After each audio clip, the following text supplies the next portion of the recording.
nom du Père et du Fils et du Saint-Esprit. Amen. Je vous salue Marie, pleine de grâce, le Seigneur est avec vous. Vous êtes bénie entre toutes les femmes, et Jésus, le fruit de vos entrailles, est béni. Sainte Marie, Mère de Dieu, priez pour nous pauvres pécheurs, maintenant et à l'heure de notre mort. Amen. Notre-Dame de la sagesse et de la paix, Priez pour nous. notre Père Saint-Jean, Priez pour nous. Père et du Fils et du Saint-Esprit. Amen. Voilà, bienvenue dans notre petit groupe de recherche de la vérité sous le patronage de Saint Jean. Nous allons passer la journée ensemble à chercher la vérité en toute modestie, en disant que la vérité est toujours plus grande que nous et donc on ne la possède jamais. Voilà. C'est pas parce qu'on recherche la vérité que on doit se croire supérieur aux autres. Pas du tout. Hein. Tout le monde la recherche d'ailleurs d'une manière ou d'une autre, que ce soit de façon spéculative ou pratique. Voilà. Alors, vous rappelez, l'année dernière, notre cours a été un petit peu chaotique à cause de la pandémie. On a dû s'arrêter, et puis j'ai attrapé le Covid fin avril, donc on a dû s'arrêter quelques mois, et puis on n'a pas vraiment repris. Alors, comme ça fait très loin que la dernière fois qu'on s'est vu, je vais vous faire un résumé de tout ce qu'on a dit l'année dernière. On va reprendre tout à zéro et puis on continuera. La première chose que nous avions mis en lumière, c'est pourquoi faire de la philosophie, vous vous rappelez, hein ? Pourquoi chercher la vérité? Pourquoi faire de la philosophie? Rappelez que le terme philosophie, c'est en grec philia et sophia. Philia, c'est l'amour, et sophia, c'est la sagesse. Amour de la sagesse. Et donc, quand on aime la sagesse, eh bien, on la recherche. Alors, pourquoi faire de la philosophie? Eh bien, les raisons sont très différentes pour un chrétien et pour un non-chrétien. Pour un chrétien, il y a des raisons tout à fait particulières pour le chrétien. Pour le non-chrétien, il y a d'autres raisons que le chrétien assume aussi, évidemment. Mais pour le chrétien, l'exigence de chercher la vérité, de faire de la philosophie, ça vient d'en haut.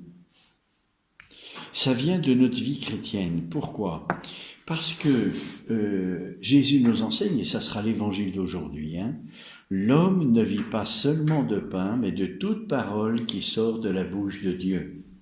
Dieu s'est révélé en utilisant une parole humaine. Vous vous rappelez, on avait souligné la dernière fois que pour se révéler, Dieu pouvait utiliser un langage autre, accessible seulement à la foi, pour les initiés. Vous voyez, simplement. Et Dieu a voulu prendre un langage humain. Pourquoi ? Eh bien parce qu'il veut qu'on cherche. Il veut qu'on coopère à cette révélation. Alors un exemple, pour que ça soit plus concret. Vous voyez, Jésus commence sa vie apostolique par les noces de Cana. Vous vous rappelez, dans l'évangile de Saint Jean. Bien sûr, dans les autres évangiles, c'est un peu différent. Notamment dans l'évangile que nous allons lire, mais je crois que c'est de Saint Luc. Dans un autre évangile, c'est la première chose de la vie après le désert de Jésus, son séjour au désert. Il va, après son baptême, il va tout de suite au désert et puis il subit les tentations du démon. Alors, Jean commence par les noces de Cana. Ça veut dire quelque chose. Vous voyez, pourquoi est-ce que Jésus commence sa vie apostolique par Cana, par un mariage? Si on veut comprendre, il faut chercher qu'est-ce que c'est qu'un mariage, qu'est-ce que c'est que l'amour humain. Pourquoi le Seigneur donne tant d'importance à cet événement humain du mariage? Il a voulu commencer sa vie apostolique par ça. Et Dieu lui-même, pour s'incarner, a choisi une famille. Pour venir, donc on voit bien que Dieu a un regard particulier sur la famille. Voyez ? Alors, si on veut coopérer à la révélation que Dieu nous donne, eh bien, il est bon de chercher et de chercher à comprendre quelle est l'importance de la famille, hein, en vue du salut de l'homme, hein, puisque tout le gouvernement de Dieu, c'est pour nous sauver. Alors, si Jésus commence sa vie apostolique par les noces de Cana, s'il veut venir sur la terre dans une famille, c'est que Dieu a un regard particulier sur la famille qui, dans le gouvernement de Dieu, a une importance particulière. Pour comprendre ça, on cherche qu'est-ce que c'est que l'amour humain. Puisque le mariage, c'est comme un contrat d'amour entre des conjoints. Alors on cherche qu'est-ce que représente l'amour pour la personne humaine et pour son salut au plan chrétien. Oui. Quelle est la place? Pourquoi Dieu donne telle importance? Vous voyez, comme Dieu se révèle à travers sa parole, eh bien, ça nous permet de collaborer en cherchant. Parce que si Dieu avait pris un langage accessible qu'à la fois seulement, ça aurait été beaucoup plus compliqué. Là, c'est un langage humain, et Dieu se sert de nos expériences humaines pour nous parler. Vous voyez, il sert de nos expériences, mais pour nous dire autre chose. Vous voyez, il se sert des noces pour nous parler d'autre chose. Il vient dans une famille humaine pour nous dire quelque chose aussi de particulier. Hein? Alors, il faut chercher la réalité, à connaître la réalité dont Dieu se sert pour nous parler. Il se sert des fiançailles, du mariage, il se sert la semence. Hein? C'est des paraboles que Jésus nous donne tout le temps dans l'Évangile. La semence, qu'est-ce que c'est qu'une semence? Le bon pasteur, l'agneau, le loup. Hein? Tout ça, voilà, eh bien, on cherche dans l'expérience, les expériences que nous faisons. Jésus prend des expériences toutes simples pour nous dire des choses très profondes. Hein? Voilà, le grain de blé qui tombe en terre et qui meurt, il reste seul. Et s'il accepte de mourir, eh bien, il va porter beaucoup de fruits. Alors, ça nous parle d'autre chose, et vous avez compris de quoi ça nous parle. Hein? Voilà, l'exigence de rechercher la vérité, c'est parce que Dieu se révèle à travers sa parole. Et on essaie de comprendre la parole qu'il nous dit, parce que cette parole fait référence à des expériences que nous faisons. Donc ça ne nous est pas étranger. En sachant que Dieu nous parle de lui dans sa révélation. Et donc il se sert de nos expériences pour nous parler de lui. Alors, dans la recherche de vérité, sur l'expérience dont Jésus nous parle, il faut faire attention parce qu'il nous parle de lui. Il nous parle de lui, donc on ne peut pas plaquer ce que nous connaissons de nos expériences sur Dieu. Parce que nos expériences, elles sont imparfaites et Dieu n'est pas imparfait. Hein? Donc, on cherche la vérité et puis, dans la réalité qu'on connaît, parce qu'on a cherché la vérité, on regarde qu'est-ce que est attribuable à Dieu. Les noces de Cana, il nous parle des noces, c'est les noces de quoi? C'est les noces, dira saint Thomas, entre l'âme et Jésus. Voilà. Jésus commence sa vie apostolique par les noces de Cana pour nous montrer l'intention de sa vie apostolique. Toute sa vie apostolique, c'est pour réaliser ces noces. Voyez, entre l'âme et Jésus. Des noces qui sont l'initiative de Dieu. C'est pas notre initiative, c'est pas possible ça.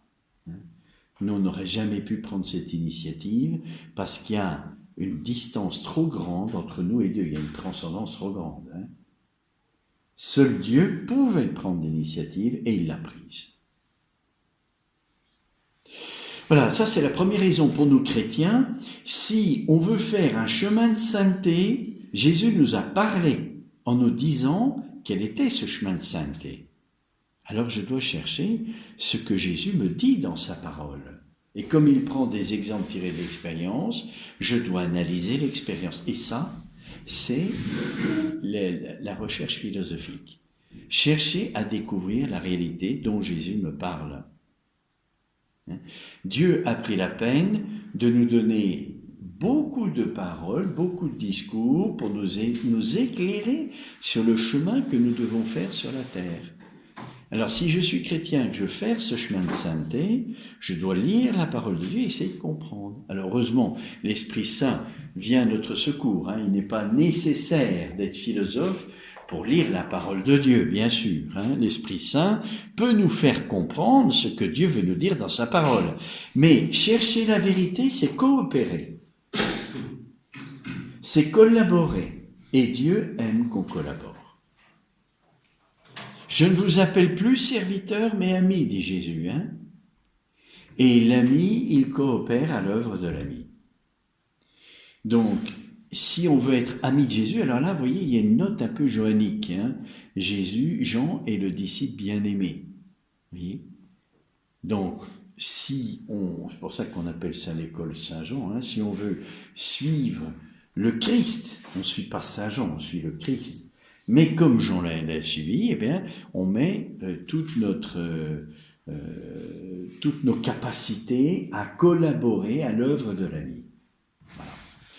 Ça, c'est la première raison. La deuxième raison, pour un chrétien, pourquoi faire de la philosophie ? La deuxième raison, c'est que nous sommes tous prédestinés à la vision béatifique, à voir Dieu face à face. Et comment nous le verrons ? Avec notre intelligence. Or, Dieu, c'est la sagesse. Donc, nous sommes prédestinés à pénétrer dans ce mystère de la sagesse infinie de Dieu. Comment ? Dieu nous donne la grâce pour ça. Il nous donne un don divin pour nous aider et sans lequel on ne pourrait pas entrer dans cette sagesse divine. Alors on y entre un peu dans l'obscurité, parce que la foi n'est pas une évidence, c'est une lumière, ça nous fait connaître qu'il y a Dieu, qu'il y a la Trinité, qu'il y a un ordre de sagesse, ça nous fait connaître, donc c'est lumineux.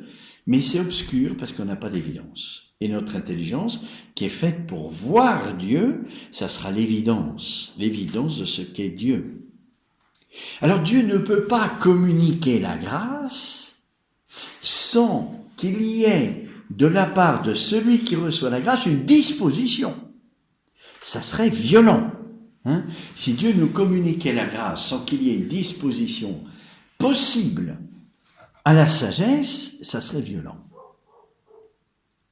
Alors là encore, vous voyez, recevoir, être prédestiné à la vision béatifique, c'est comprendre que Dieu nous donne la grâce. Et si je veux collaborer, je me dispose à chercher la sagesse. Puisque je suis fait pour voir Dieu, ça veut dire que dans mon intelligence, il y a une capacité de sagesse. Il y a une capacité de sagesse, au plan naturel déjà. Et ça, c'est la philosophie. Par la philosophie, je vais rechercher la sagesse. Sophia Philia. Comme je vous ai dit au point de départ, l'amour de la sagesse. Vous voyez, ça vient directement de notre prédestination à la vision béatifique. Voyez, Dieu nous aime et nous communique la grâce, c'est lui qui est notre créateur. Et dans la création, il avait déjà la préconnaissance de tout ce qui se passerait. Du don de la grâce, il nous a créés dans la grâce, mais dans la foi, en vue de la vision béatifique. Et donc, pensez bien que si Dieu nous a créé Adam et Ève, il les a créés dans la grâce avant le péché originel, en vue de la vision béatifique, ils n'étaient pas dans la vision béatifique. Donc Dieu, en créant Adam et Ève dans la grâce, il a donné cette grâce dans une capacité de la recevoir, disposé à ça. Voilà. Et donc, en faisant de la philosophie, en recherchant la sagesse, on collabore directement dans la grâce. Ce n'est pas nécessaire pour être sauvé, évidemment. Il n'est pas nécessaire d'être philosophe pour être inspiré par l'Esprit Saint, pas du tout. L'Esprit Saint, il inspire n'importe qui. Mais si je suis philosophe, voilà, j'apporte ma petite pierre. Modestement, je fais ce que je peux, mais je collabore au gouvernement divin. Il y a de multiples manières de collaborer. Il y a la prière aussi. Il y a des saints qui n'ont jamais été philosophes et puis qui ont beaucoup prié. Il y a beaucoup de manières de collaborer. Une des manières, c'est celle-là. Voilà. C'est de rechercher la sagesse, parce qu'on sait que Dieu nous communique la grâce faite pour voir Dieu dans quelque chose qui est disposé à la recevoir. Voilà. Et puis la troisième raison pour laquelle un chrétien est appelé à faire de la philosophie, c'est l'enseignement de l'Église. L'enseignement de l'Église, qu'est-ce qu'elle nous dit ? Vous vous rappelez que le pape Saint Jean-Paul II avait écrit une encyclique, Fides et Ratio, dont je vous ai parlé amplement l'année dernière, où il dit pour faire de la théologie. Et la théologie, c'est tout simplement la méditation de la parole de Dieu. Un chrétien, quand il fait la lectio divina, il fait de la théologie, sans le savoir, comme je ne sais plus qui faisait de la prose sans le savoir. On fait de la théologie sans le savoir, en méditant la parole de Dieu, vous voyez. Alors, pour faire de la théologie, mais une théologie un peu plus poussée, pas seulement de la méditation de la parole de Dieu, mais une théologie qui soit scientifique, rigoureuse. Eh bien, Jean-Paul II dit, on ne peut pas se servir de n'importe quelle philosophie pour faire de la théologie. Et il donne des conditions. Il dit, il faut que ce soit une philosophie qui atteigne la sagesse. Pour quelle raison ? Pour la raison que je viens de vous dire avant. Une intelligence qui touche la sagesse, c'est-à-dire qui découvre l'existence de Dieu, qui est la sagesse, eh bien, elle est toute disposée à recevoir la grâce, et si elle l'a déjà, elle collabore. Donc, il faut que ce soit une philosophie qui arrive jusqu'à la sagesse. Une philosophie, le Saint-Père dit, sapientiale. Il faut que ce soit une philosophie qui inclut la métaphysique. Le Saint-Père le dit explicitement. C'est une philosophie de l'être. Et une philosophie réaliste. Voilà les trois conditions. Vous voyez, pas seulement une philosophie qui soit en harmonie avec la théologie. C'est-à-dire qu'il n'y a pas de contradiction avec la théologie. Vous voyez, une philosophie qui serait athée, par exemple, ne pourrait sûrement pas servir pour faire élaborer une théologie. Il y aurait une contradiction, il n'y a pas d'harmonie. C'est beaucoup plus qu'une harmonie, c'est une même finalité. Vous voyez, la philosophie et la théologie sont unies dans la même fin, qui est la sagesse. C'est beaucoup plus que l'harmonie, c'est une unité beaucoup plus profonde. Voilà. Donc voilà, pour le croyant, vous avez trois raisons. Il y en a peut-être d'autres, mais je vous en donne trois comme ça, qui sont marquantes. La parole de Dieu, la grâce et l'enseignement de l'Église. Quand on n'est pas chrétien, est-ce qu'il est autant nécessaire de faire de la philosophie ? Parce que si on ignore Dieu, si on ignore la vision béatifique, si on ignore l'enseignement de l'Église, est-ce qu'il y a une nécessité de faire de la philosophie ? Je crois que oui. L'expérience que nous venons de vivre dans la pandémie vous a, je ne sais pas si ça vous a marqué, mais moi ça m'a marqué. Quand on cherche à connaître un petit peu la situation et les enjeux et voilà. Qu'est-ce qu'on fait ? Eh bien, on est envahi par une somme d'informations. Quand vous regardez sur Internet ou n'importe où, vous avez une somme d'informations, une quantité d'informations qui sont très scientifiques pour les unes et vulgarisation pour les autres, si bien qu'on ne sait plus. Vous avez des scientifiques qui disent oui, des autres qui disent oui pour le vaccin par exemple, d'autres qui disent non, avec des arguments scientifiques très poussés. Je ne sais plus où est la vérité.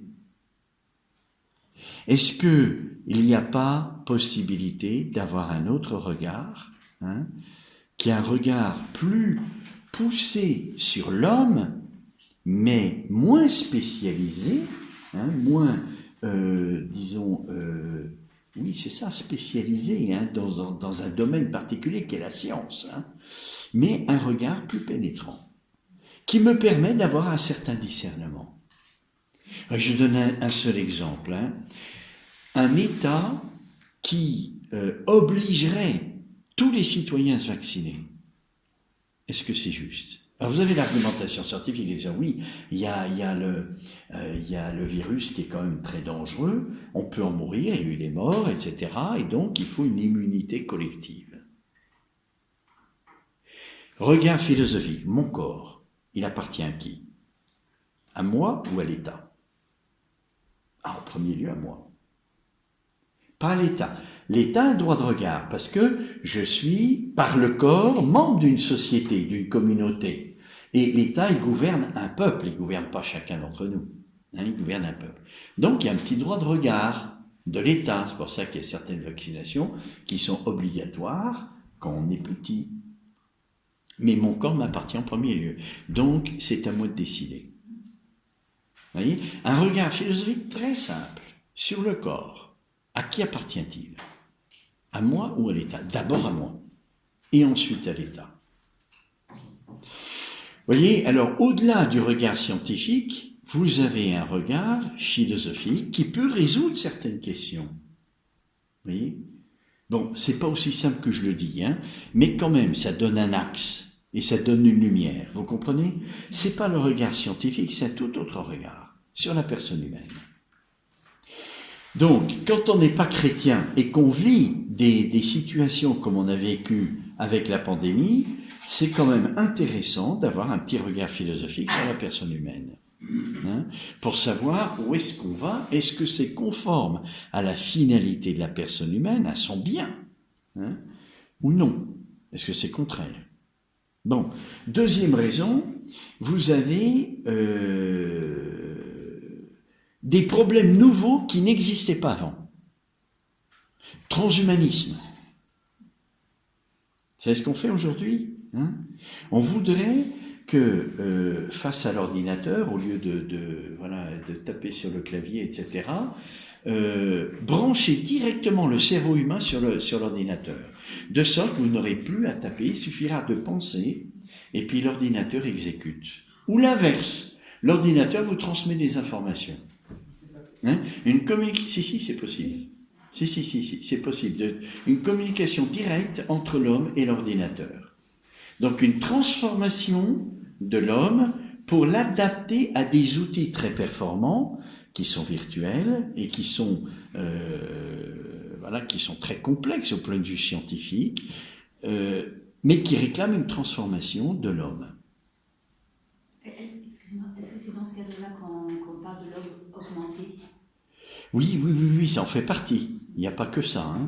Mais voilà, le transhumanisme, la transsexualité, il y a plein de problèmes nouveaux aujourd'hui. Alors, si je ne cherche pas la vérité sur la personne humaine, qu'est-ce que je fais? Alors, soit je me laisse entraîner par la majorité, tout le monde pense ça. Bon, je suis parce que je sais pas discerner. Donc, ce que la majorité pense, il doit bien y avoir une vérité dedans. Puis je suis. Voilà. Et puis, troisième, donc vous voyez, premier lieu, l'expérience qu'on vient de faire sur la pandémie, la masse d'informations, une information qui est toujours plus accessible, toujours plus spécialisée, toujours plus vulgarisée. Donc le discernement, si vous n'êtes pas scientifique, vous ne l'avez pas, et si vous n'êtes pas scientifique, la vulgarisation, vous ne savez pas l'évaluer. Donc on est perdu et on ne sait pas faire de discernement. Et en plus, relativiser. Parce qu'on vous met les morts du Covid à côté de la mode. Tout au même niveau. Vous voyez? Donc ça écrase le discernement. À force d'avoir cette masse d'informations où tout est au même niveau, eh bien vous n'arrivez plus à faire de discernement. Vous prenez tout comme ça vient. Vous voyez? Et vous n'avez plus le discernement, il n'y a plus de relief. Vous voyez? Donc les masses médias, je ne dis pas que c'est volontaire, mais par la manière dont ils fonctionnent, empêchent l'intelligence de faire le discernement si on n'a que ce moyen-là. La philosophie, elle nous donne d'autres perspectives et d'autres moyens de discerner, et justement, ne pas se laisser influencer. Vous voyez, quand on sait où est la vérité, avec évidence et nécessité, hein, je ne parle pas d'une opinion, hein, d'un parti politique ou je ne sais pas quoi, hein, mais une vérité, vous voyez, nécessaire et évidente, eh bien là, vous ne laissez plus influencer quand vous avez touché ça. Hein. Voilà. Donc voilà, ça c'était les raisons pour lesquelles il faut faire de la philosophie. Je crois que c'est assez, aujourd'hui surtout, de plus en plus, hein, c'est de plus en plus nécessaire. Hein.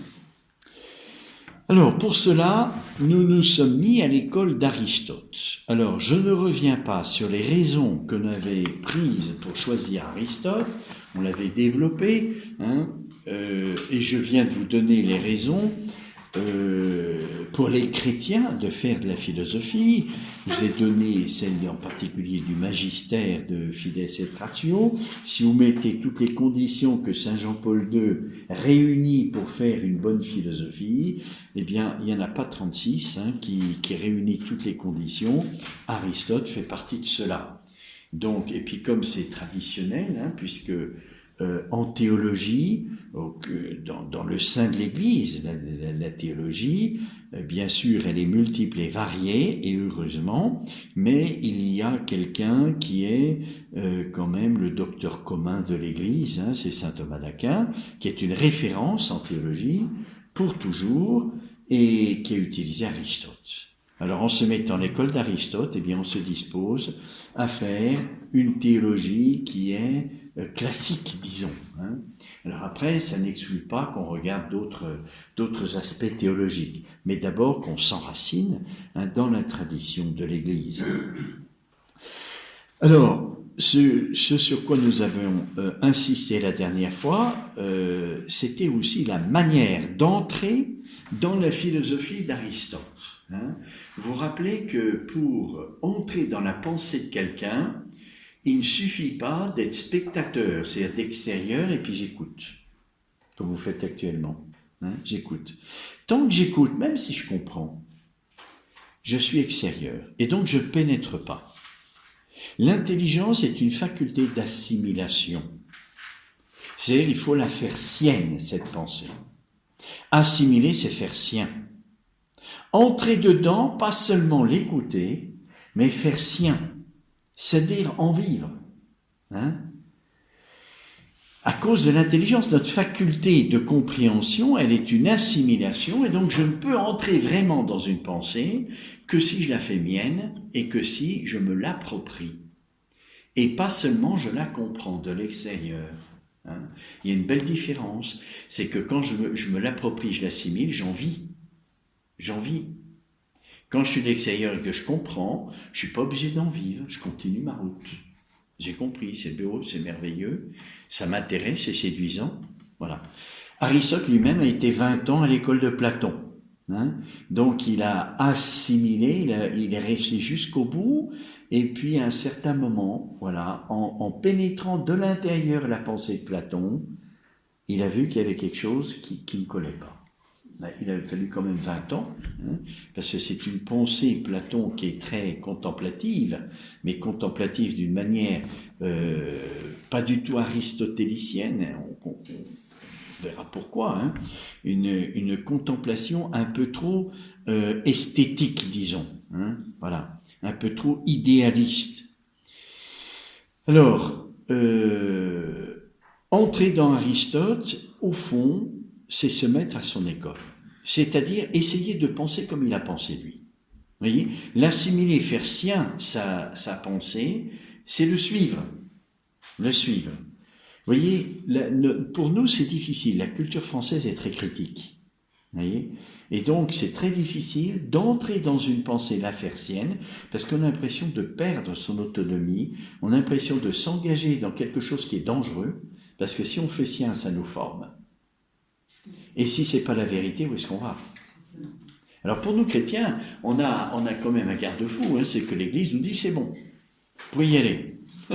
Donc on a quand même une sécurité, hein, on peut y aller et entrer dans cette pensée sans avoir peur. et sans rester dans un regard critique. Parce que le regard critique, il est toujours extérieur. On critiquera, mais de l'intérieur. Et c'est bien mieux. Parce qu'on critique en connaissance de cause, quand on est à l'intérieur, vous voyez, et qu'on a assimilé. C'est-à-dire quand on est à l'extérieur, on est toujours un peu étranger. Et donc, on ne critique pas vraiment, comme il faudrait. Voilà. Alors, l'œuvre d'Aristote, pour entrer dans cette œuvre, comme c'est monumental, c'est des livres et des livres, c'est très, très, voilà. Il s'est intéressé à tout en plus, donc c'est très universel. Il a traité presque de tous les sujets, même des rêves, les animaux, enfin tout, il s'est intéressé à tout. Alors comment entrer dans une œuvre aussi monumentale et aussi éparpillée dans les sujets? Alors là, il faut dire que Aristote a bénéficié de ses prédécesseurs, c'est-à-dire Socrate et Platon. On avait étudié un petit peu Socrate, vous vous rappelez, et un petit peu Platon, mais rapidement. Pourquoi je dis ça? Eh bien parce que Socrate est le premier qui a fait une révolution philosophique. Les premiers philosophes s'intéressaient d'abord au cosmos. Et j'essayais de trouver quel était le principe du cosmos. Socrate s'est trouvé dans une situation à Athènes un peu délicate et un peu difficile, parce que il y avait un mouvement qui s'appelle les sophistes, qui confondait un peu la politique et la rhétorique. C'est-à-dire entraîner les hommes par des discours. La rhétorique, c'est des discours qui essaient de convaincre, de convaincre pour amener à l'adhésion à une pensée, etc., mais sans vraiment avec un contenu de sagesse. Et donc, il voyait que les jeunes d'Athènes se perdaient. Alors, touché par ça, il a commencé à parler avec les jeunes et à chercher la vérité ensemble avec eux. En les interrogeant. La technique de Socrate, c'est interroger. Pourquoi? Parce qu'il était face aux sophistes, qui faisaient des discours rhétoriques, mais qui ne savaient pas vraiment ce qu'ils disaient. Donc Socrate les interrogeait, disant, tu dis ça, ça vient d'où? Qu'est-ce qu'il y a derrière? Pourquoi tu le dis? Voilà. Et il arrivait quand même à pousser à bout ces rhéteurs et ces sophistes jusqu'à ce qu'il n'ait plus d'explication à pouvoir donner. Et donc il leur montrait, voyez, votre manière de penser, c'est un cul-de-sac. Parce que vous n'arrivez pas à trouver le fondement. Vous répétez et puis vous n'avez pas pensé vous-même. Et donc, il fait une révolution philosophique, c'est-à-dire au lieu de s'intéresser au cosmos, il s'intéresse à la personne humaine. Voilà. Qu'est-ce que ces jeunes? Comment les aider? Et il va essayer d'aider les jeunes à penser, en les interrogeant. C'est un accoucheur de concepts, vous vous rappelez, un accoucheur de concepts. C'est-à-dire, l'homme est intelligent, mais il faut l'aider à préciser sa pensée. Il faut l'aider à aller jusqu'au bout, en lui faisant remarquer quelles sont les imprécisions, quelles sont les erreurs, etc. Platon a repris de Socrate ses dialogues et cet intérêt contemplatif. Moral et contemplatif. Contemplatif au sens de la recherche de la vérité, sur la personne humaine. Mais Platon a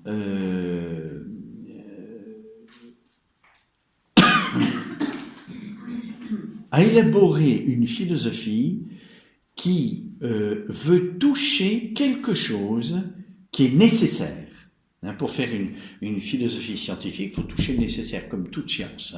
La science s'appuie sur le nécessaire. S'il n'y a pas de nécessaire, c'est du contingent. Ça change, ça varie. Vous ne pouvez pas faire de loi, vous ne pouvez pas avoir des principes. Il faut s'appuyer sur le roc, le nécessaire, ce qui ne change pas. Or, qu'est-ce qui ne change pas? C'est pas la réalité matérielle, La réalité matérielle, elle est dans le devenir. La personne humaine, elle est dans le devenir.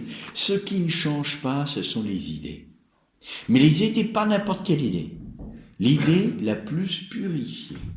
Alors, il y a tout un trajet, une catharsis, qui est un trajet de purification pour atteindre l'idée qui est la plus idée.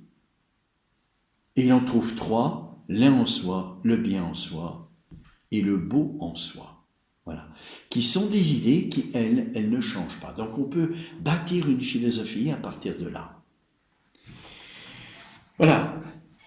Aristote donc a suivi au départ l'enseignement de Platon, qui avait reconnu en Aristote quelqu'un de très intelligent parce qu'il l'appelait le lecteur, c'est-à-dire celui qui est capable de lire, de comprendre à fond. Alors, Aristote s'est trouvé devant Platon, et c'est pour ça qu'il a commencé à philosopher, parce qu'il s'est trouvé devant Platon un système de pensée qui ne lui convenait pas, et qui lui semblait qui ne semblait pas être vrai, c'est-à-dire conforme au réel. Vous voyez, toute la philosophie de Platon semblait pour Aristote trop dans la tête et pas assez dans le concret. Par exemple, le bien en soi. Vous vous rappelez, c'est à partir de là qu'on avait commencé la recherche éthique d'Aristote. Le bien en soi. Le bien en soi. Alors, pour Platon, le bien en soi, qui est l'idée du bien, l'idée du bien, elle est participée par tous les autres biens. C'est-à-dire qu'entre le bien en soi et un autre bien plus limité, puisqu'il est participé, il y a la même signification.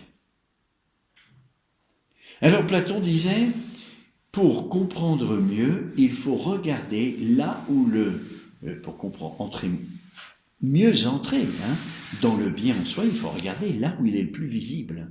Et là où il est le plus visible, là où il est écrit en gros, c'est dans la cité.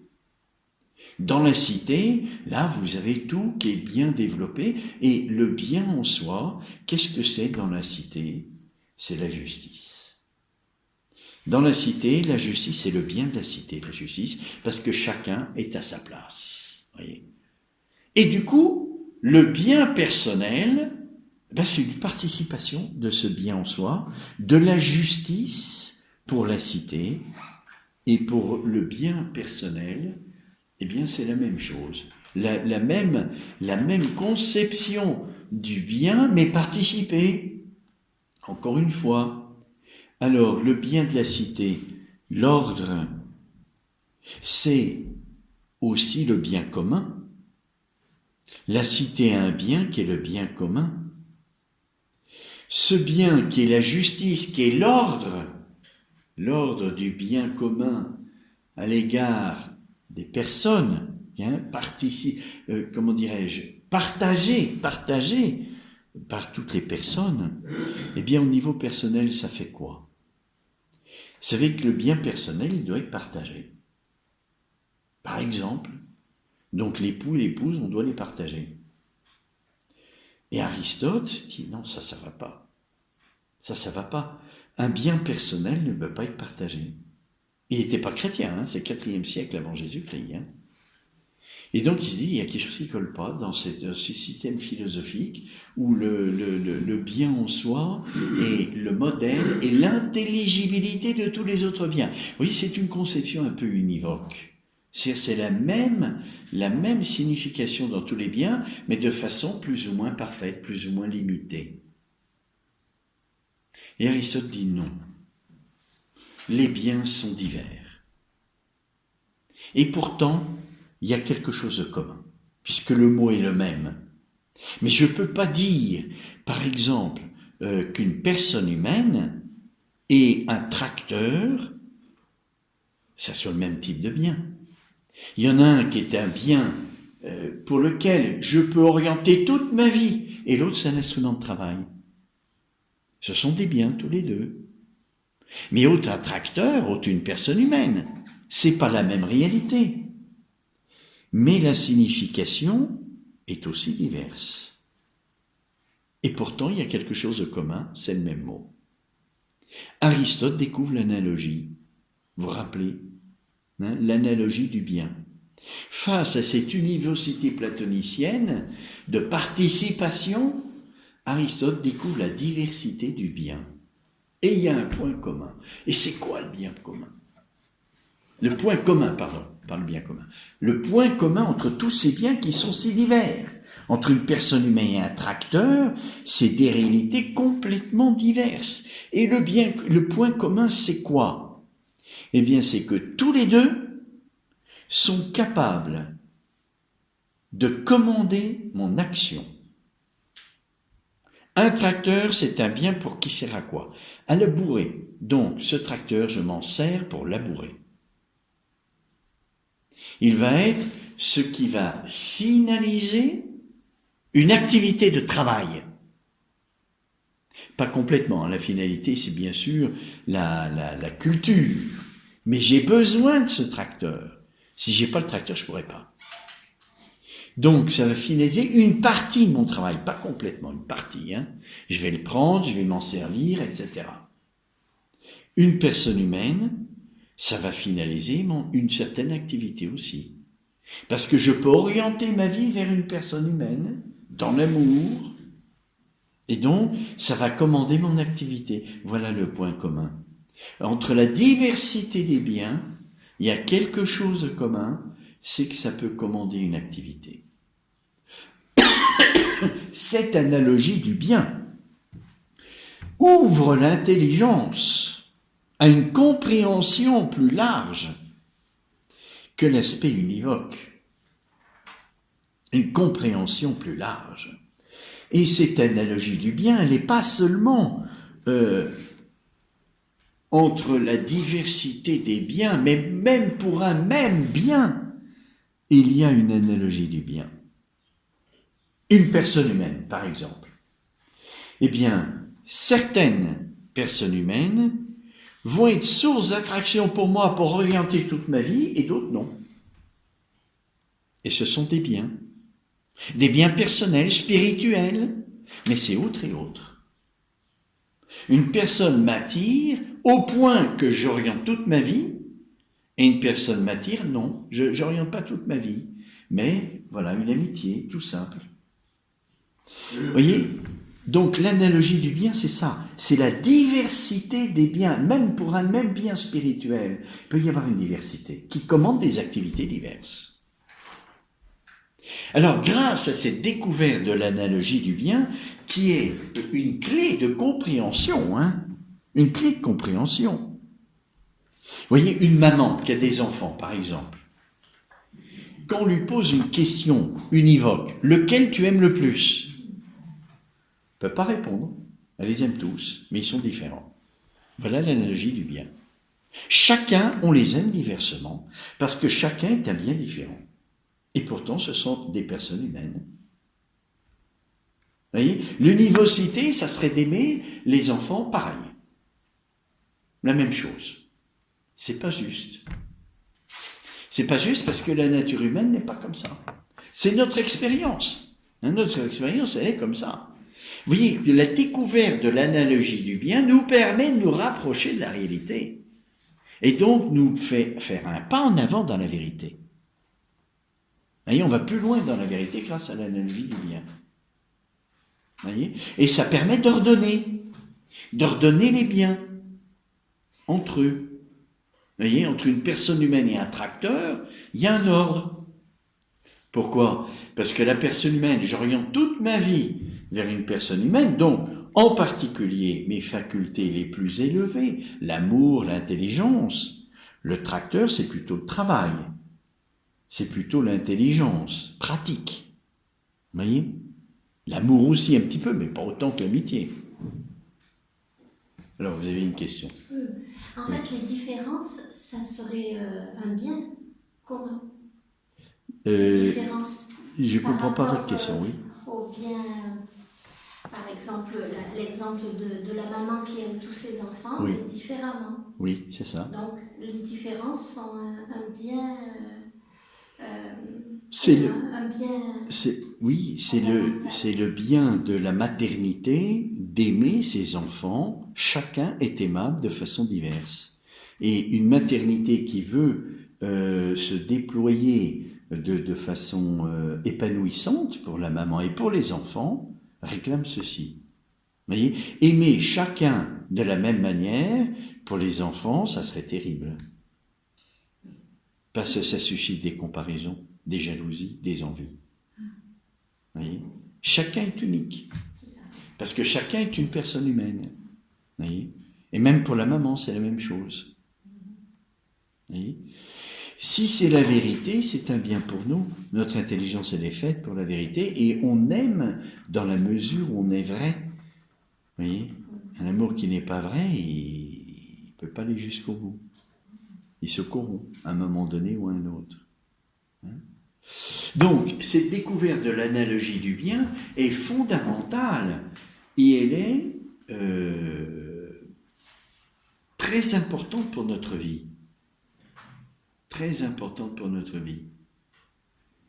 Vous voyez, ça nous permet de relativiser, d'ordonner, de comprendre mieux la réalité. Alors, surtout lorsque l'analogie porte sur quelque chose qui va commander mes activités. Oui. Alors, ce n'est pas indifférent de bien comprendre et de pénétrer dans cette réalité qui est bonne et puis qui peut commander mes activités. Parce qu'il y va de ma vie pratique. Si ça commande mes activités, ma vie pratique. Vous voyez, on pourrait faire plein d'applications. Vous voyez, en politique, par exemple, la justice. Vous voyez, une justice univoque, c'est des catégories. L'équité tient compte des personnes. Ben voilà l'analogie qui rentre dans la justice. L'équité, je tiens compte des personnes. C'est-à-dire que la justice, elle est universelle, la même pour tous, les lois. Elles sont les mêmes pour tous. Ah, mais lui, il est handicapé. Je tiens compte de sa personne. Et donc, la loi ne va pas s'appliquer de la même manière parce qu'il n'a pas les mêmes capacités que les autres. Vous voyez, l'équité, c'est ça. Les avocats savent bien ça. Ils se servent beaucoup de ça pour défendre leurs clients. Il n'était pas dans son état normal, il avait des conditions quand il a fait ça qui n'étaient pas normales, et donc voilà, on prend sa défense, voilà, en espérant que les juges vont tenir compte équitablement des personnes. Quand on juge sur dossier, qu'on ne rencontre pas les personnes, on tombe dans l'université. On tombe dans l'université, on ne rencontre pas les personnes. Donc vous êtes dans l'université, et on fait des injustices énormes. C'est l'analogie du bien, tout simple, vous voyez, appliqué à la justice, et qui pourtant est la vérité, Bon, alors, cette découverte, donc, elle est capitale, mais elle est capitale pour comprendre pourquoi le système de Platon n'est pas juste. Maintenant, ça ne suffit pas pour commencer à élaborer une philosophie. De quoi on va partir? Pour Aristote, la réalité est connaissable à travers l'expérience. L'expérience que je fais de cette réalité, c'est ça qui me permet de connaître cette réalité. Si j'en fais pas l'expérience, comment je peux la connaître? Alors, puisque c'est la personne humaine qui nous intéresse, quelle est l'expérience de la personne humaine que je peux faire? La philosophie, elle part de l'expérience, parce que là, avec l'expérience, la confrontation avec l'expérience, j'ai quelque chose qui va rectifier ma pensée. Si la réalité n'est pas comme je la pense, je suis plus dans la vérité. Alors, l'expérience de la personne humaine est une réalité très complexe. Et je peux en faire l'expérience de multiples manières. Et il y a des philosophes qui ont pris des points de départ très différents les uns des autres, justement parce que l'expérience de la personne humaine, elles sont multiples. Alors, si on recherche une philosophie qui soit scientifique, il faut prendre un point de départ qui soit tout à fait premier. Si je prends un point de départ qui n'est pas premier, c'est-à-dire qu'on présuppose un autre, eh bien, je ne suis plus dans la science parce que j'ai un a priori. Je pars de quelque chose qui présuppose, mais je ne suis pas parti de ce qui est présupposé. Il faut vraiment que je prenne le point radical. Comment trouver dans l'expérience de la personne humaine le point de départ? Pas si simple que ça. Et Aristote n'a pas fait de considération là-dessus. Lui, il part directement de l'expérience de l'homme qui est la plus objective, c'est-à-dire la plus observable par tout le monde. Voilà un critère aussi de nécessité, voyez, confronté à l'expérience que tout le monde peut faire, donc que personne ne peut nier. C'est quoi? Alors, tout ce qui est du domaine intérieur, penser, aimer, etc., j'en fais moi l'expérience, mais les autres, non. Je ne peux pas prendre ça comme point de départ. Il faut que je prenne un point de départ qui soit accessible à tous si je veux faire une science, qui soit nécessaire. Alors c'est ce qui est visible.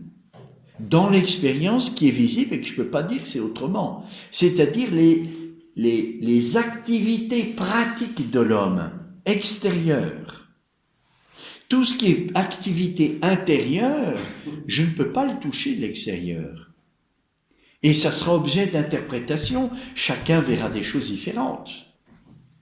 Tandis que si je regarde l'activité pratique de l'homme, alors ça, voilà quelque chose d'objectif, et voilà quelque chose que tout le monde peut constater. C'est-à-dire, l'activité pratique de l'homme, c'est quoi? C'est que l'homme, il est face à un autre homme, à une femme. Il est face à l'univers. Voilà déjà deux activités pratiques qui sont très différentes. Avec l'homme ou la femme, il peut y avoir l'amour. Avec la matière, je la transforme. Donc c'est tout le domaine du travail. Tout le domaine éthique, l'amour. Et la synthèse des deux, c'est je vis en communauté et donc je collabore en travaillant avec les autres dans un climat affectif. La concorde entre ceux qui travaillent. Voilà, vous avez trois dimensions. Trois dimensions de l'activité pratique de l'homme.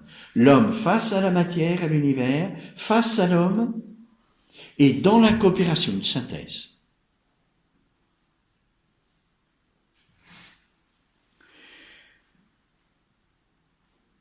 Alors, pour asseoir cette considération de l'expérience au point de départ de la recherche philosophique, Aristote veut découvrir quel est le principe qui commande ces activités. Si c'est des principes différents, alors ce sont des activités différentes qui peuvent susciter une analyse scientifique différente parce que les principes sont différents. Et là, l'analogie du bien lui sert. Quel est ce qui commande l'activité de l'amour? C'est le bien personnel. La personne est un bien capable de commander mon activité. Quel est le bien qui commande le travail? C'est un bien matériel, une œuvre à accomplir, qui est autre chose qu'une personne humaine. Une personne humaine, je ne me rapporte pas à elle en la transformant, en essayant de la transformer. Non. Je suis relatif à ce bien. Comment le bien de la personne humaine commande mon activité? C'est parce qu'elle m'attire. Comment le bien du travail commande mon activité? C'est pas parce qu'il m'attire, c'est parce que je le pense et je veux le produire. Je trouve que c'est un bien. Vous voyez, la diversité de ces deux biens qui va commander mon activité, c'est que dans l'amour, je suis attiré, donc relatif, Au contraire, dans la matière, je domine. Je domine et je transforme. Ce sont deux attitudes complètement différentes parce que le bien qui est au principe suscite des activités contraires. L'une d'attraction qui m'est relative et l'autre de domination qui fait que je transforme. Et puis il y a la synthèse des deux, qui est l'activité politique, le bien commun. Le bien commun, comment il va commander mon activité? Comme c'est un bien commun, il faut que je coopère avec les autres pour faire une œuvre qui sera le bien commun. Donc il y a une œuvre et puis il y a la coopération, donc une certaine amitié entre ceux qui coopèrent. Alors ça, ça ne suffit pas. On sait bien que ça ne suffit pas pour distinguer les activités pratiques de l'homme, mais on peut dire que c'est assez exhaustif, en tout cas, parce que l'homme, il se trouve soit face à une personne, soit face à une matière, et face à la matière, soit il la travaille toute seule, c'est l'artiste, soit il la travaille avec d'autres. Voilà. Il y a pas d'autre chose. On pourrait parler de la dimension religieuse, mais pour le moment, on n'a pas encore découvert qu'il existe un Dieu. On ne sait pas. Donc ça, on n'en tient pas compte pour le moment. Peut-être que plus tard ça viendra, mais pour le moment, c'est ça. Donc je connais la personne humaine à travers ses activités pratiques et cette triple activité pratique. Donc c'est l'analogie du bien, tandis que chez Platon, comme il n'y a pas cette analogie du bien, il n'y a pas cette diversité philosophique d'analyse entre l'amour, le travail et puis l'aspect politique. Tout est mêlé. Tout est mêlé. Vous voyez, le fait de dire que la justice c'est le bien de la cité et qu'elle se retrouve au niveau personnel avec la même signification fait qu'il n'y a pas de différence entre la vie personnelle et la vie commune. Parce que le bien est le même, avec du plus et du moins. Vous voyez, Aristote, en découvrant l'analogie du bien, nous fait respirer. Ma vie personnelle, elle n'est pas commandée par la politique. Alors Platon, oui. Ma vie personnelle, elle est commandée par la politique. Je suis un individu qui doit complètement, qui n'échappe en rien dans sa vie au gouvernement. L'amour de l'époux et de l'épouse, ça échappe au gouvernement. Même s'il y a des lois qui régissent le contrat d'amour, l'amour lui-même, il échappe au gouvernement. Il peut pas mettre une loi, tu aimeras tant d'heures par jour, tu feras telle chose pour montrer ton amour. Ça, non, c'est pas possible. C'est tellement personnel. Voyez ? Alors Aristote nous fait respirer. Grâce à cette analogie du bien, les activités sont tellement diverses. Voilà. Alors, l'activité pratique que l'on considère comme première dans l'activité humaine, c'est le travail. Un enfant, avant d'aimer, il aime déjà, mais il n'aime pas d'une façon très personnelle. Il aime surtout la nourriture et la maman qui lui donne la nourriture. Par contre, il joue. Et en jouant, il transforme. Il fait des maisons, il fait des cuves, etc. Alors, c'est pas encore une activité personnelle non plus. Mais il y a déjà là une activité qui est la première, consciente, disons, et volontaire.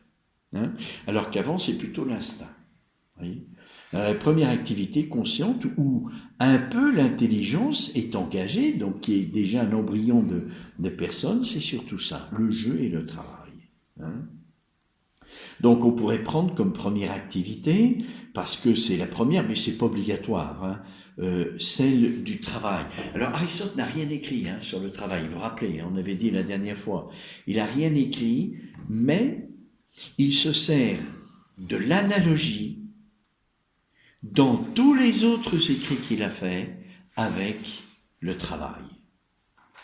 Il compare souvent l'activité du travail et l'amour, qui sont autres et autres. Il faut respecter mais il y a des points communs.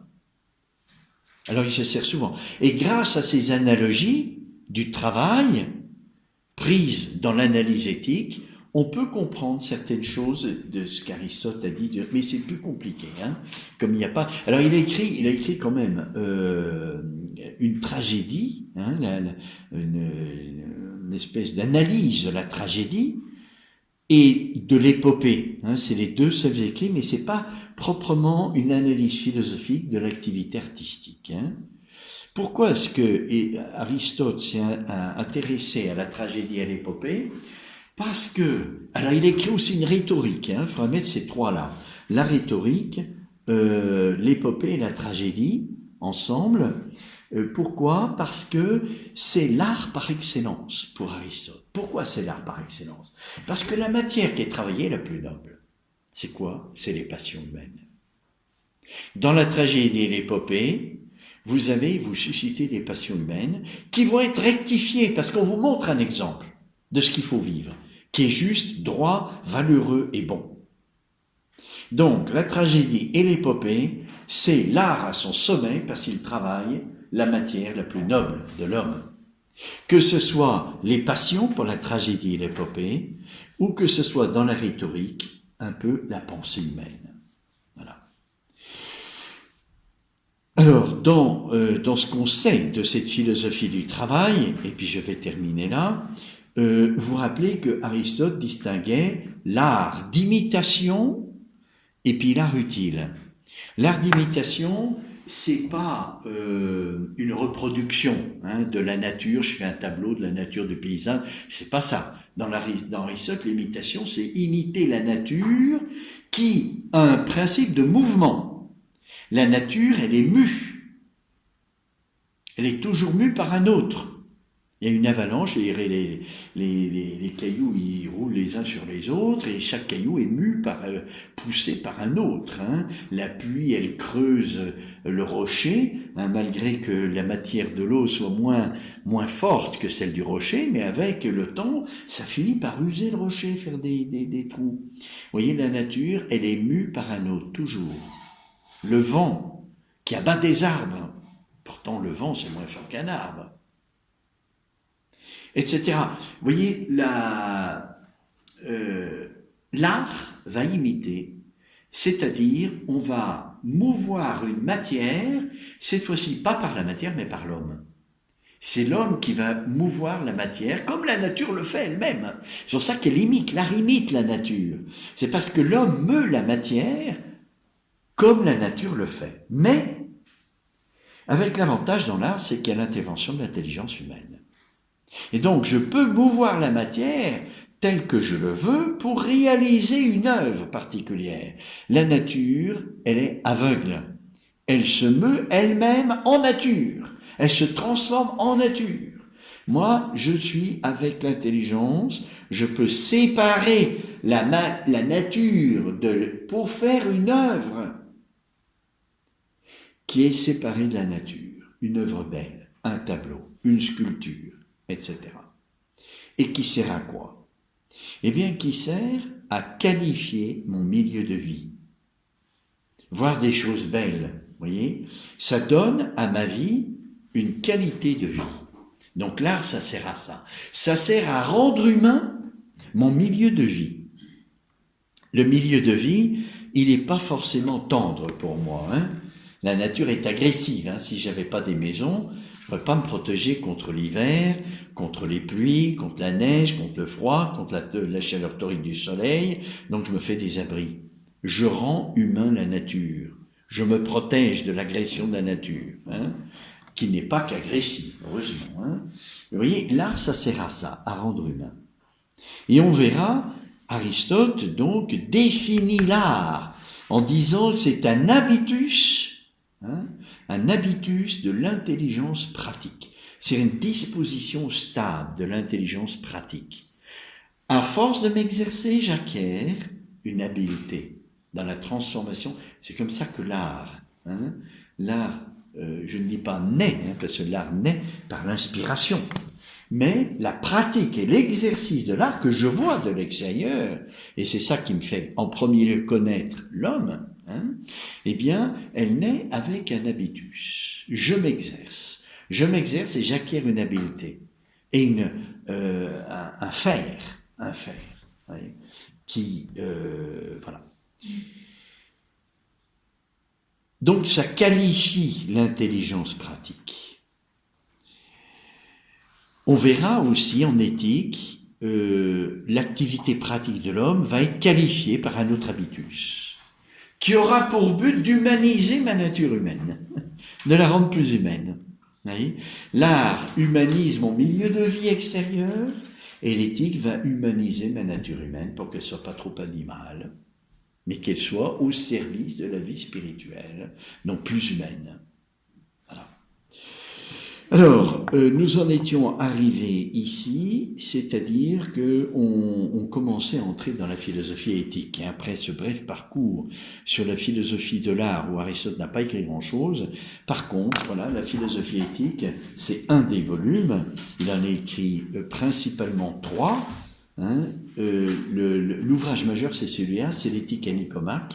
Il avait écrit l'éthique à Eudème, et puis une autre éthique aussi, mais qui est pas peu connue. Mais c'est surtout celle-là qu'on va travailler parce que elle est plus scientifique, elle est plus analysée, elle est plus parfaite que les autres éthiques. Donc, voilà, l'activité éthique, on avait commencé à regarder cela. Voilà, face, bien sûr, cette analyse de l'activité éthique a été suscitée face à la théorie de Platon, l'idée du bien. Voyez, donc Aristote a voulu réfléchir sur ce que c'était que l'activité éthique, le bien. Voilà. Alors, je m'arrête là, on a déjà dépassé l'heure. Si vous avez des questions, eh bien, je suis content d'y répondre. Autrement, je vais vous donner les dates pour la prochaine fois.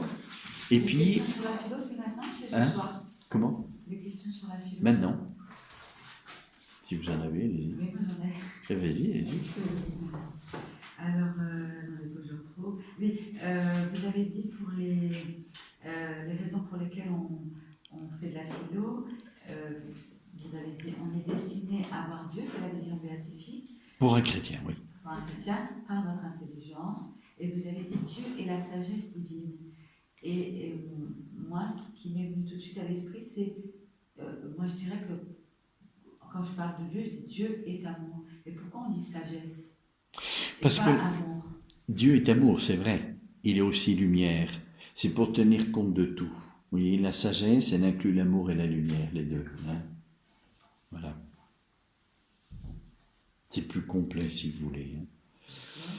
Après, dans la révélation chrétienne, on voit cette sagesse, comment elle se déploie en Dieu lui-même, qui est sagesse, à travers un ordre. L'ordre entre le principe, le verbe et l'Esprit Saint qui est l'amour. Il y a un ordre entre le principe, la source, la lumière et l'amour. Nous sommes créés à l'image de Dieu, c'est dit dans la Genèse. Et donc, si on veut atteindre la sagesse, il faut qu'aussi en nous, on mette un ordre entre la lumière et l'amour, et le principe qui est l'âme. Voyez, et ce principe, il est capable de lumière, l'intelligence qui cherche la vérité, et de l'amour. Et j'ordonne toute ma recherche de la vérité à l'amour. Je cherche à être intelligent pour aimer plus. Ça, c'est la sagesse. J'ai une deuxième question. Vous avez dit... Et à la ressemblance de Dieu, ça c'est l'image, au plan naturel, et la ressemblance, c'est la grâce. Dieu m'a communiqué la grâce pour être à la ressemblance de Dieu. C'est-à-dire, il y a une sagesse qui n'est plus humaine, mais qui est donnée par la grâce, qui est la sagesse mystique. C'est pas la même chose, la sagesse divine et la sagesse humaine. Ah non, c'est autre chose, oui. C'est autre et autre. La sagesse divine, elle est infinie. La sagesse humaine, on la découvre tout le temps. Vous voyez, on est en chemin. Elle est toujours limitée, elle sera toujours limitée. Toujours limitée, et pas seulement limitée, elle est humaine. Vous voyez, la sagesse divine, elle regarde la réalité divine. La sagesse humaine, elle regarde très peu. Elle regarde aussi la réalité divine, bien sûr. C'est la contemplation du mystère de Dieu. Mais au plan naturel, cette sagesse humaine, elle est très limitée dans la contemplation de Dieu. Vous voyez, on ne pénètre pas dans le mystère de la Trinité. Alors, je vous ai coupé, vous avez une autre... Non. J'avais une deuxième question. Vous avez parlé à la création, Adam et Ève sont créés dans la grâce, prêts à la vision béatifique. Et pour quelle raison? Est-ce qu'on a une réponse dans l'Église à cette question? Pourquoi il fallait que la vision béatifique se fasse par un travail humain. Oui, bien sûr, Voilà. comme une réponse. Pourquoi c'est pas fait d'entrée? Pourquoi on Eh a ben, la réponse, parce que- pourquoi Dieu ne donne pas directement la vision béatifique Parce quand il que- crée l'homme et la femme? Ben, ça, c'est parce que Dieu nous aime et il veut qu'on collabore comme un ami au bien qu'il veut nous donner. Vous voyez? C'est parce que Dieu voulait nous associer au don qu'il nous faisait. Vous voyez, un enfant, on lui donne tout gratuitement parce qu'il ne peut pas coopérer. Un adulte, on lui demande de coopérer. Vous voyez? Et ça fait partie de l'amour, de faire œuvre commune. C'est tellement vrai que c'est présent dans la Trinité. Le Père et le Fils font œuvre, entre guillemets, œuvre commune, ils inspirent tous les deux l'Esprit Saint. Vous voyez, ensemble. Donc ça veut dire que tout homme a une capacité de rechercher Dieu et d'entrer dans la vision béatifique. Ah oui. Avec la grâce, avec le don de la grâce. Sans le don de la grâce, on ne peut pas. Mais on a les dispositions. Dieu nous a créés, alors il a créé Adam et Ève avec toutes les dispositions et le don de la grâce en plus, pour entrer dans la... Oui, pour voir Dieu, il faut la grâce. Sans la grâce, on ne peut pas voir Dieu. Mais la grâce, elle est reçue dans notre nature humaine. Elle est où, la grâce? Elle est reçue où? Dans la capacité que nous avons de découvrir l'existence de Dieu et de le contempler. Qui est notre intelligence humaine, intelligence affective, hein, pas seulement l'intelligence tout seul. Hein. Voilà. La grâce, elle est reçue dans cette capacité. Dieu ne peut pas nous communiquer la grâce sans qu'il y ait une capacité d'atteindre la même fin que la grâce nous donne, qui est Dieu. Ça serait violent. Dieu nous communiquerait la grâce pour la vision béatifique, et nous, on est créés pour autre chose. C'est pas possible, ça. À part Marie, quoi. Marie, elle a la grâce d'entrer. Elle a la grâce? Elle a la grâce déclinée. Ah, mais Adam et Ève aussi, ils ont eu la grâce au point de départ, comme Marie. Ah, oui. Sauf que Marie n'a pas chuté, Adam et Ève ont perdu la grâce. Parce qu'ils n'ont pas obéi au Seigneur. Tu ne mangeras pas du fruit de l'arbre de la connaissance du bien et du mal. Vous voyez? Alors, Dieu n'a pas fait entrer Adam et Ève tout de suite dans la vision béatifique parce qu'il les aimait et il voulait les associer à ce don, à l'acquisition de ce don. Vous voyez, vous êtes d'autant plus heureux que le bien que vous désirez, vous l'acquérez. Vous voyez? Dans l'amour humain, c'est comme ça. Vous terminez par le mariage, vous avez acquis un bien. Alors, sans pas acquérir au sens commercial, hein. Mais vous conquérez le cœur d'une personne que vous aimez. Vous voyez? Et vous l'aimez encore plus parce que vous l'avez conquis. Un bien que vous désirez, si vous êtes en conquête et que vous le possédez, vous êtes encore plus heureux que si on vous le donne comme ça gratuitement. C'est pour ça que Dieu voulait la coopération d'Adam et Ève. Vous voyez? Donc il ne les a pas créés tout de suite dans la vision béatifique pour qu'ils soient encore plus heureux du bien qu'il voulait leur donner. Alors, je vais peut-être dire une bêtise. Qu'ils le méritent, vous voulez. En fait, Adam et Ève, ils ont péché.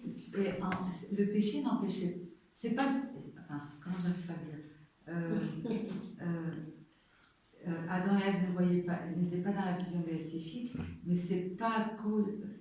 Ils voyaient Dieu, mais. Non, ils ne voyaient pas Dieu. Ils auraient pu. Non. Ils ne voyaient pas Dieu. La vision béatifique, c'est voir Dieu, justement. Ils étaient créés dans la foi, comme nous maintenant. On est dans la foi. On ne voit pas Dieu. On sait qu'il existe, mais on ne le voit pas. Alors, Adam et Ève ont été créés dans la foi, l'espérance et la charité, comme nous. Vous voyez? C'était une épreuve. C'était là où ils devaient faire confiance à Dieu pour mériter ce bien que Dieu voulait leur donner. Vous voyez? Alors même si, voilà, c'est ça la question, ce que je voulais dire, même si on n'était pas dans le péché, là, prenons quelqu'un qui vit sans péché, qui chemine sans péché, vous allez me dire c'est pas possible. La Vierge Marie. La Vierge Marie. Là, la vision béatifique est possible. Mais c'est Dieu qui va donner. C'est Dieu qui donne la vision béatifique, mais pas sur la terre. Hein? Parce que vous voyez, la vision béatifique, elle n'implique du plus et du moins, comme notre intelligence. On va plus ou moins loin dans la recherche de la vérité. Et au ciel, dans la vision béatifique, on ne sera pas tous égaux. On verra tous Dieu avec évidence, mais on pénétrera plus ou moins dans le mystère de Dieu. Oui, mais là, dans ce contexte-là, c'est pas un plus ou un moins. C'est comment? Là, si on ne correspond pas tous de la même façon à la vision béatifique, c'est pas pour... c'est la différence de tous qui vont à l'unité. Alors Dieu nous a tous créés avec la même disposition à recevoir la grâce. Il nous a tous prédestinés à la vision béatifique. Tous les hommes sont prédestinés, en étant créés, ils sont tous prédestinés à la vision béatifique, tous. C'est-à-dire qu'on a tout en chacun, chaque homme qui est créé par Dieu, a dans son âme la capacité de recevoir la grâce. Et c'est quoi? C'est de faire un acte de bonne volonté. Dès que vous faites un acte de bonne volonté, vous recevez la grâce.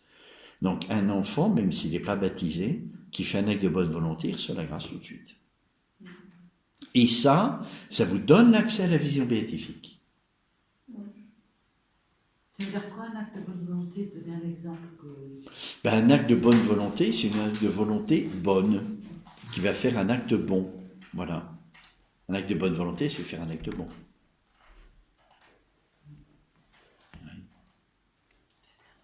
Vous rendez service à papa, maman, vous obéissez à papa et maman, vous rendez service à quelqu'un, vous faites un acte de générosité pour le peuple ukrainien, pour les pauvres et tous ceux qui sont victimes de la guerre. Vous ramassez des vêtements, vous ramassez des biens pour leur communiquer, etc.